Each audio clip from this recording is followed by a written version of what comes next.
Hi friends, this is Sumita Pandey. आज का विषय है क्रिया। भाग 1 में अकर्मक और सकर्मक क्रिया के विषय में बहुत ही सरल शब्दों में जानेंगे। जैसा कि आप सभी जानते हैं, जो भी हम कार्य कर रहे हैं या फिर जो भी कार्य हो रहा हो उन्हें क्रिया कहते हैं। जैसे कार चलती है, बंदर नाच रहा है, सिपाही चौराहे पर खड़ा है, बच्चा स्नान कर रहा है। तो चलती है, नाच रहा है, खड़ा है, कर रहा है, यह क्रिया कहलाएगी। और क्रिया का होना क्या होता है, जैसे बारिश का होना, बिजली का चमकना, वह भी एक क्रिया है क्योंकि कुछ काम हो रहा है। अब नेक्स्ट हम कह सकते हैं धातु। धातु किसे कहा जाता है? धातु मूल रूप यह एक ही है, जैसे खा, पी, चल, हंस, यह धातु कहलाते हैं और इन्हें ही मूल रूप भी कहा जाता है। धातु के मुख्य रूप से 2 भेद हैं। वह कौन कौन से हैं? वह है मूल धातु और यौगिक धातु। मूल धातु क्या होती है? मूल धातु स्वतंत्र होती है, यह किसी दूसरे पर आश्रित नहीं होती। जैसे हम कह सकते हैं खा, पी, चल, हंस, ये स्वतंत्र है, यह किसी पर आश्रित नहीं है। अगर इन्हीं शब्दों में ना प्रत्यय लगा दिया जाए तो शब्द बन जाता है खाना, पीना। ता लगा देंगे, खाता, पीता, हंसता, चलता। और कर लगाते हैं, खाता है, खाकर, पीकर, हंसकर, चलकर। तो यह सभी यौगिक धातु कहलाते हैं। क्रिया के भेद। क्रिया के कौन कौन से भेद हैं? कर्म के आधार पर हम यहाँ पढ़ेंगे क्रिया के कौन से भेद हैं। अकर्मक क्रिया और सकर्मक क्रिया। अकर्मक क्रिया, मोहन सोता है, यहाँ पर मोहन कर्ता, सोता है क्रिया कहलाएगी और इस क्रिया का प्रभाव कर्ता पर पड़ रहा है, इसलिए यह अकर्मक क्रिया होती है। नेक्स्ट है दादी जी टहल रही है। दादी कर्ता, टहल रही है क्रिया, टहलने का प्रभाव दादी पर पड़ रहा है, इसलिए यह अकर्मक क्रिया होगी। घोड़ा दौड़ रहा है, दौड़ने का प्रभाव घोड़ा पर पड़ रहा है, इसलिए यह भी अकर्मक क्रिया है। मछली जल में तैर रही है। मछली कहाँ तैर रही है? जल में, तो मछली होगा कर्ता, तैर रही है क्रिया, तैरने का प्रभाव मछली पर पड़ रहा है, तो इसे हम कह सकते हैं अकर्मक क्रिया। आप यहाँ पर एक चीज़ ध्यान से सुनेंगे जो मैं आपको आगे बताऊँगी। विशेष बातें यहाँ पर है कि इसमें अगर आपको प्रश्न दिया जाता है और उसमें आपको यह जानना है कि वह अकर्मक क्रिया है या सकर्मक क्रिया, तो उसमें आप जानने के लिए यह करेंगे क्या, कहाँ, किसे अथवा किसको का प्रश्न कर सकते हैं। अगर इन चारों में से किसी का भी उत्तर नहीं मिलता है तो वह हो जाएगी अकर्मक क्रिया। अगर एक का भी उत्तर नहीं मिलेगा तो भी वह कहलाएगी अकर्मक क्रिया। अब मैं क्या करूँगी, यहाँ पर इस प्रश्न करके देखते हैं। क्या मछली जल में तैर रही है? क्या तैर रही है? मछली, ठीक है। क्या तैर रही है? मछली, आपका कहना है, लेकिन हम कहते हैं कौन तैर रही है, तब आएगा मछली। उसके बाद तैर रही है हो जाएगा क्रिया।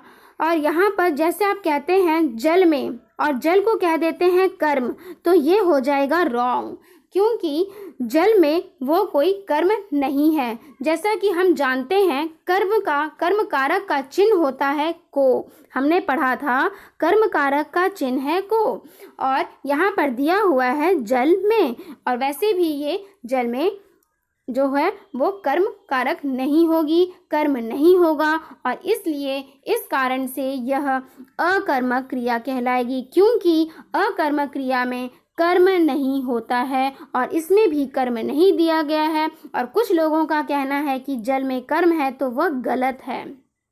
आशा करती हूँ आप लोग को ये समझ में आ गई होगी। तो हम कह सकते हैं जब कर्म के साथ में पर ये दिया जाए तो वह जो होता है वो कर्म नहीं कहलाती है। कर्म के साथ को दिया जाएगा या फिर को नहीं दिया गया है, डायरेक्ट सेंटेंस दिया जा रहा है, तो हम क्या करेंगे, वाक्य को पढ़ेंगे और देखेंगे कि क्रिया का प्रभाव अगर कर्ता पर पड़ रहा होगा तो भी वह अकर्मक क्रिया कहलाएगी। ठीक है, तो हम आगे बढ़ते हैं। नेक्स्ट है अकर्मक यानी कि उसमें कर्म नहीं दिया जाएगा। और आप ये चारों प्रश्न करेंगे, चारों प्रश्न का उत्तर नहीं मिलता होगा तो वह हो जाएगी अकर्मक। अगर एक का भी उत्तर नहीं मिले तो भी होगा वो एक कर्मक। और एक कर्मक क्रिया में आप देखेंगे कर्म नहीं होगा और उसे अकर्मक क्रिया कहेंगे। नेक्स्ट है सकर्मक क्रिया। सकर्मक क्रिया क्या होती है?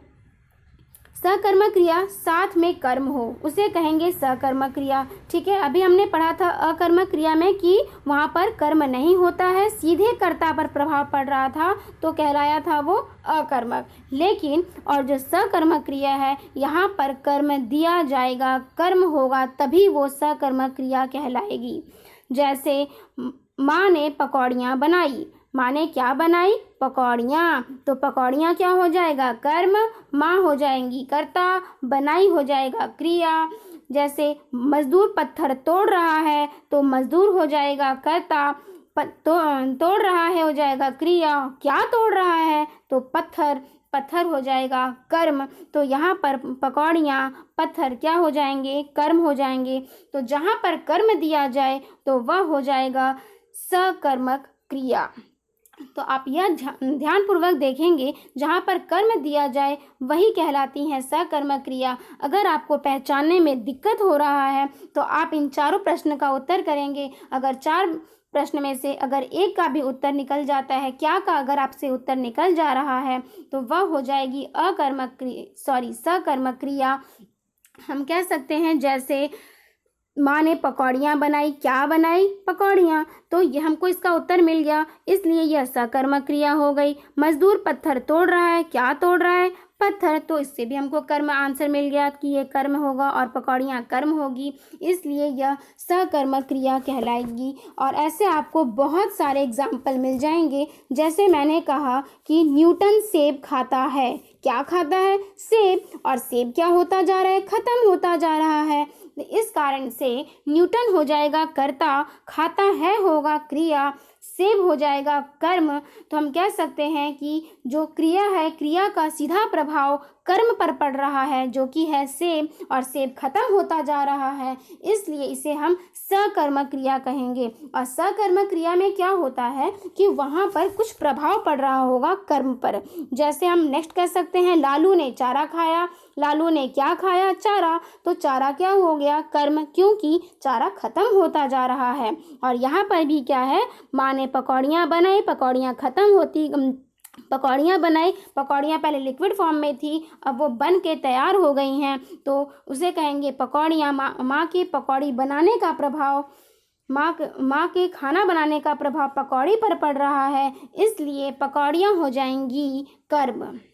ऐसे आपको बहुत सारे मिलेंगे और आपको ध्यान से इन चारों प्रश्न करने होंगे। चारों में से अगर एक का भी उत्तर मिल जा रहा है, क्या से अगर आपको उत्तर मिल जाता है तो वह हो जाएगी सकर्मक क्रिया और वहाँ पर कर्म दिया जाएगा। कर्म होता है सकर्मक क्रिया में। इसकी परिभाषा है, जिन क्रियाओं के साथ कर्म लगा होता है उन्हें सकर्मक क्रिया कहते हैं, या फिर जब क्रिया का फल कर्ता पर ना पढ़कर कर्म पर पड़े तो उसे सकर्मक क्रिया कहते हैं। सकर्मक क्रिया के भेद कौन कौन से हैं? सकर्मक क्रिया के मुख्य रूप से दो भेद हैं, वह है एक कर्मक क्रिया और द्विकर्मक क्रिया।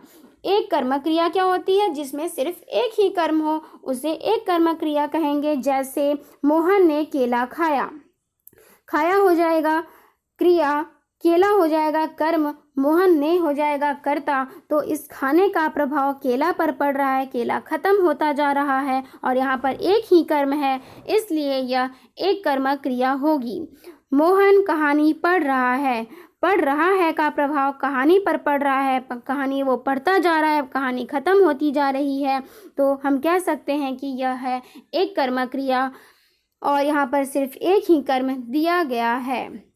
नेक्स्ट है द्विकर्मक क्रिया। द्विकर्मक क्रिया क्या होते हैं? जिसमें दो कर्म दिया जाएगा। दो कर्म, सेठ जी ने राम को पत्र लिखा।